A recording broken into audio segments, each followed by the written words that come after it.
Seumur-umur nggak pernah saya nge-review HP. Ya pernah sih, HP kentang.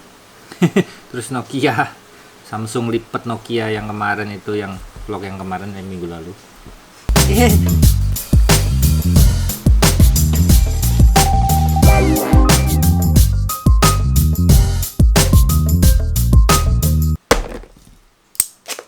Apa ini? Oh astaga, Zippo. Oh iya, terima kasih dari ngedoli barang lawas Solo, dari Solo. Terima kasih mas. Ini istimewanya. Serinya itu loh masih Romawi 13 sih, tapi masih Romawi. Terus,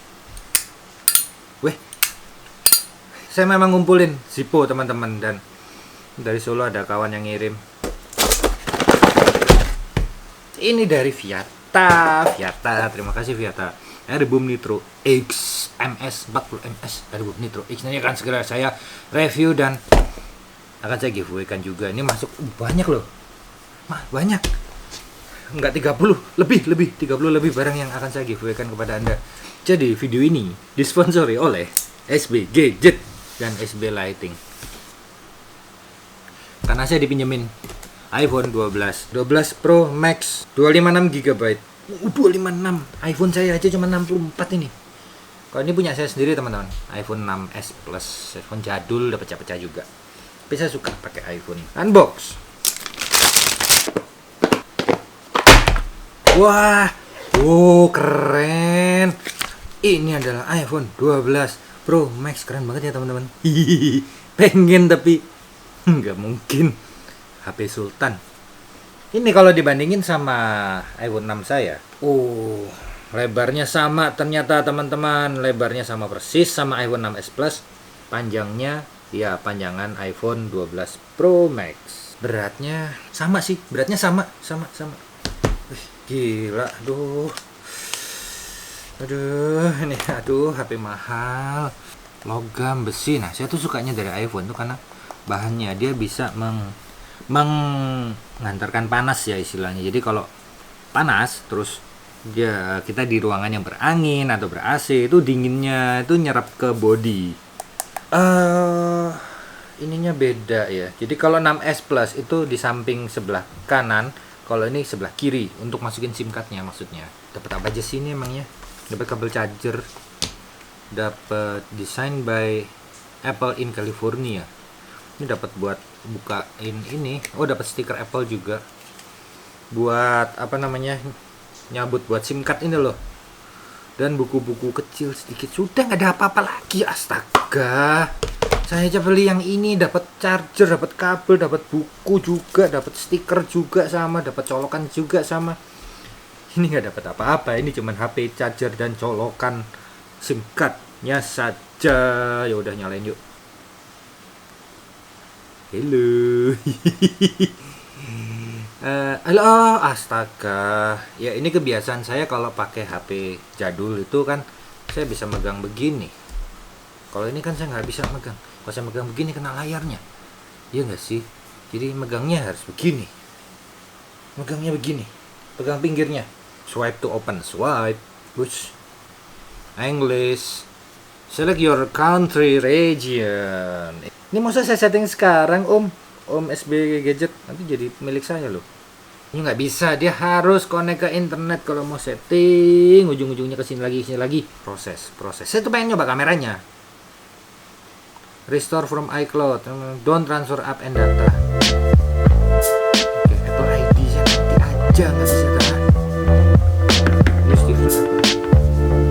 Oh iya teman-teman, untuk pengguna Android jangan khawatir, di sini ada Move data from Android. Ada, tapi saya nggak tahu itu gimana cara pakainya. Tapi ada, artinya harusnya bisa. Ada yang pakai Samsung, pakai Xiaomi, pakai Oppo, Vivo, dan sebagainya. Saya harus masukin Apple ID masalahnya. Saya terpaksa saya skip. Continue, welcome to iPhone teman-teman. Akhirnya saya bisa pakai. Sekarang kita lihat kameranya. Nah teman-teman, di iPhone 12 ini kameranya, pilihannya, saya balik dulu ke teman-teman ya. Pilihan kameranya ada banyak nih. sama time lapse. Di tempat saya ada slow mo, ada video, ada foto, apa iki? Portrait dan panorama. Mau lihat hasil fotonya? Jadi teman-teman, hasilnya seperti ini. Kalau kalian lihat, belum apa-apa blur belakangnya itu sudah muncul otomatis. Bahkan tulisan Joby di bagian bawah itu ngeblur udah, tapi tulisan Canon zoom lens di bagian lensanya jelas, sangat jelas. Saya zoom, nggak pecah men, nggak pecah. Oke, ya teman-teman bisa melihat review dari reviewer lain yang membahas tentang iPhone 12 Pro Max 256GB. Saya tidak mau membahas itu karena itu pasti kameranya. Sudah 1, 2, 3, 4, 5. Mikrofon, lampu senter, kamera, dan ini adalah sensor lidarnya. Kelihatan nggak sih sensor lidar? Waduh, nggak kelihatan. Nah ini loh bolong nih ya. Terus kenapa lidar kok baru rame saat-saat ini? Ya nggak tahu kenapa baru kalian rame. Padahal lidar itu udah dari zaman dulu, dari tahun 1963 itu sudah ada lidar. Saat itu lidar itu dianggap sebagai light radar. Tapi ternyata bukan itu.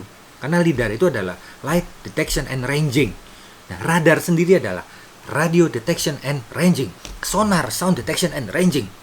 Lidar, sonar, radar. Satu pakai cahaya, satu pakai gelombang radio, yang satu lagi pakai sound, sonar jadinya. Gitu teman-teman. Jadi itu sebenarnya udah lama banget, dan mulai tahun 1980 kalau nggak salah itu sudah mulai dipublikasikan ke dunia, karena saat itu lidar sudah digunakan untuk pemetaan dan dimatangkan alatnya. Jadi gini. Lidar teman-teman. Nggak kelihatan ya? Jauh ya. Lidar itu adalah sama seperti radar, sama seperti sonar, cuma ini pakai cahaya gitu loh. Nah, lidar itu mengeluarkan yang namanya menggunakan sinar cahaya laser. Kenapa pakai laser? Karena laser panjang gelombangnya pendek dan dia bisa menjangkau jauh sekali. Dan pada sistem lidar ini dicari ini panjang gelombang yang mana yang dipakai untuk lidar, sistem lidar. Cahaya yang panjang gelombang mana? Mulai dari udah sore. Mulai dari yang panjang gelombang pendek sampai panjang gelombang tinggi, mulai dari infrared, ultraviolet dan seterusnya. Nah, sehingga didapatkan sebuah cahaya, saya lupa itu ya, pakai yang mendekati infra atau lebih dari infrared kalau nggak salah panjang gelombangnya. Yang jelas dipilih panjang gelombang yang bisa terrefleksikan oleh benda. Jadi ini misalkan ada sebuah pemancar lidar, sensor lidar gitu ya. Kemudian sensor ini mengeluarkan bukan suara sih, cahaya nih, terus mengenai sebuah benda. Kemudian dia akan kembali lagi direfleksikan. Maka di sini ada yang namanya time. Waktu, teman-teman. Waktu tempuh berapa detik. Nah, ini udah ketemu waktu tempuhnya, maka bisa diukur ini jaraknya berapa meter. Dengan rumus waktu dikalikan kecepatan cahaya dibagi 2, ketemu berapa meter jaraknya ini. Itu lidar. Sonar juga, tapi bukan kecepatan cahaya. Kalau sonar kecepatan bunyi, gelombang kecepatan suara. Kalau ini radar, kecepatan gelombang. Itu hanya itu aja bedanya. Nah, terus apa yang terjadi pada saat pemetaan? Nah, dalam pemetaan itu sendiri ada penggunaan gelombang, panjang gelombang cahaya tertentu yang bisa menembus dan terrefleksikan. Jadi misal begini, ada sebuah pohon. Nih, saya tuh bisa gambar nggak sih? Misal ada sebuah pohon nih, pohon ya. Ada daun gitu kan, pohon itu. Nah, lidar itu dia dari sini ya, dari atas ini pemetaan gitu ya. Dari atas nih, ini sensor lidarnya. Dia cet ke sini. Tik. Maka parameter pertama dia memantul, tapi masih tembus lagi. Ada apa lagi? Parameter kedua dia mantul, tembus lagi. Parameter ketiga di sini dia mantul lagi, tembus lagi sampai ke tanah. Maka didapatkan yang tanah ini mantul lagi. Maka dinamakan sebuah data berupa angka-angka itu tadi, jarak, distance, gitu ya. Distance ini dititikin, distance ini ada kembali lagi dititikin. Jadi ada sebuah gambar 3 dimensi. Gitu. Aduh. Nah, sekarang apa yang terjadi jika teknologi LiDAR ini dipasang di sebuah kamera atau HP dalam hal ini, biarpun HP ya, di smartphone, tapi tetap yang digunakan, tetap aplikasinya itu pada kamera, bukan pada HP-nya. HP-nya kok dilidarin mau diapain, nggak bisa. Jadi kameranya yang diterapkan LiDAR di situ. Yang artinya pada saat Anda mencari fokus, misal nih ya, pakai HP saya nih, tidak ada LiDAR-nya kameranya. Pada saat mencari fokus, itu kan seperti itu ya. Kalau saya matiin lampu, teman-teman lihat bagaimana cara kerjanya, fokusnya dia.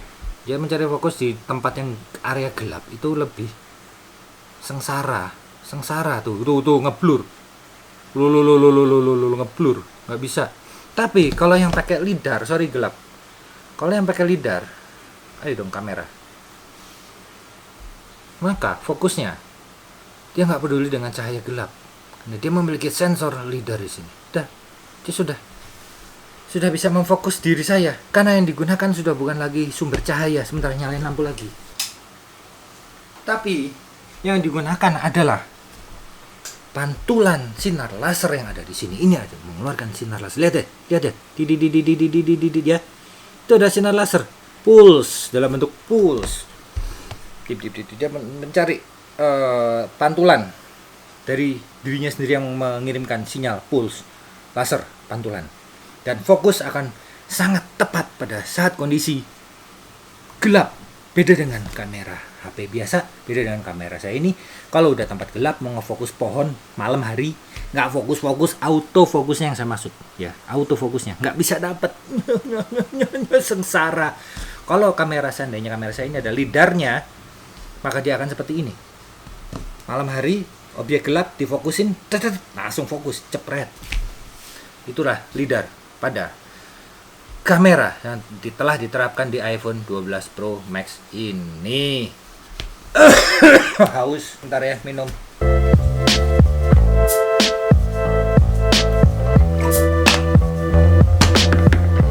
Terus apa lagi yang bisa dibahas dari HP iPhone 12 Pro Max ini yang kebanyakan orang reviewer sudah tahu, bahkan Anda pun yang mengikuti review HP pasti sudah tahu basic feature-nya.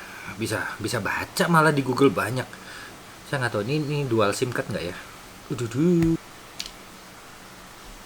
Oh, single SIM card ternyata. Saya pikir dual SIM card. Dan keunggulan lain dari iPhone 12 Pro Max ini adalah bagi Anda yang terutama saya ya, yang sudah usia 40 tahun ke atas itu perlu yang namanya layar besar. Ini kalau biarpun fisiknya hampir sama, tapi layarnya beda. Lihat tuh, ini layarnya kan startnya dari sini nih ya. Kalau ini start dari sini, dia jauh nih, sampai bawah sini layarnya. Woi, jangan mati dong. Layarnya sampai bawah sini. Gitu juga dengan layar lebarnya. Jauh. Ini sangat membantu pada saat kita membaca sesuatu yang kecil-kecil itu jadi besar. Oh iya, istri saya punya iPhone 11 Pro Max, bukan 12, 11 Pro Max. Bedanya apa? Kalau iPhone 11 Pro Max nggak bisa diginiin. Nggak bisa. Ya karena ininya persegi, teman-teman. Ininya persegi. Jadi dia mirip sama iPhone seri 5. iPhone seri 5. Kembali lagi ke model iPhone seri 5. Dan saya suka iPhone seri 5 karena bisa didirikan begini, bukan diberdirikan sih, ini diapain sih namanya? Ya diginiin gitu ya. Itu yang tidak dimiliki oleh iPhone 11 series Pro Max, iPhone X, iPhone XR, iPhone 6. Ini yang bisa begini hanya iPhone 5 langsung loncat ke iPhone 12 Pro Max, iPhone 12 series lah. Anda bisa baca ya di deskripsi video deh, saya tulis spesifikasinya yang lainnya, kayak berapa megapiksel kameranya, berapa begitunya. Kalau secara kamera antara iPhone 12 Pro Max atau iPhone 12 series dengan iPhone 11 series sama, hanya ditambahin lagi di iPhone 12 series ini LiDAR, terutama yang Pro Max tambahin LiDAR, dan kekuatan sponsor, kekuatan prosesornya juga pasti beda kan. Banyakan ngomong saya, kita coba shoot malam ya pakai ini ya. Yuk.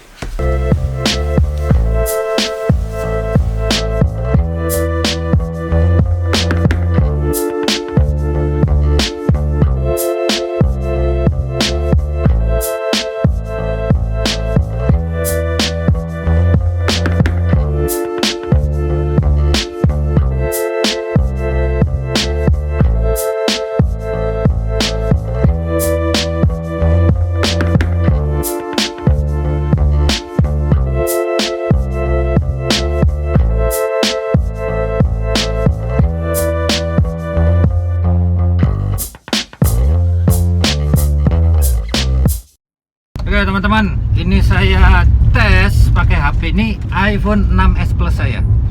Kondisi gelap banget, ini menghadap ke saya di dalam mobil. Sekarang saya pindahin ke depan ya.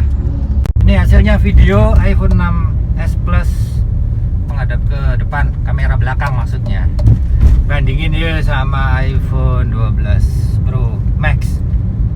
Nah teman-teman, ini adalah iPhone 12 Pro Max dengan kamera depan atau menghadap ke saya kayak gini. Sekarang ngadepin ke sana ya. Inilah hasilnya iPhone 12 Pro Max dengan kamera belakang. Yang kameranya ada 3 itu loh di belakang, ini menghadap ke depan sana. Wah, keren banget. Asli keren banget deh. Nah, gimana? Beda banget kan? Beda banget. Memang kalau udah pakai lidar ya. Kayak gitu kerennya teman-teman. Jadi kalau bisa saya sarankan bagi kalian yang benar-benar ingin tampil di dunia fotografi dengan maksimal mau dengan smartphone, ya ini kan ada lidar. Anda bisa foto malam hari dengan mudah mencari fokus. Oh ya jangan lupa ya, saya akan mengadakan giveaway yang tahap ketiga. Masih banyak sekali giveaway dari saya setiap minggu. Jadi yang baru nonton, yang baru kenal dengan channel saya ini, silahkan subscribe dan follow Instagram saya Arya Dega. Karena siapa tahu Anda sebagai pemenangnya. Hadiahnya menarik-menarik. Bukan. Ini saya dipinjemin sama SB Lighting, SB Gadget. Saya dipinjemin. Jadi ini tidak bisa saya giveaway kan.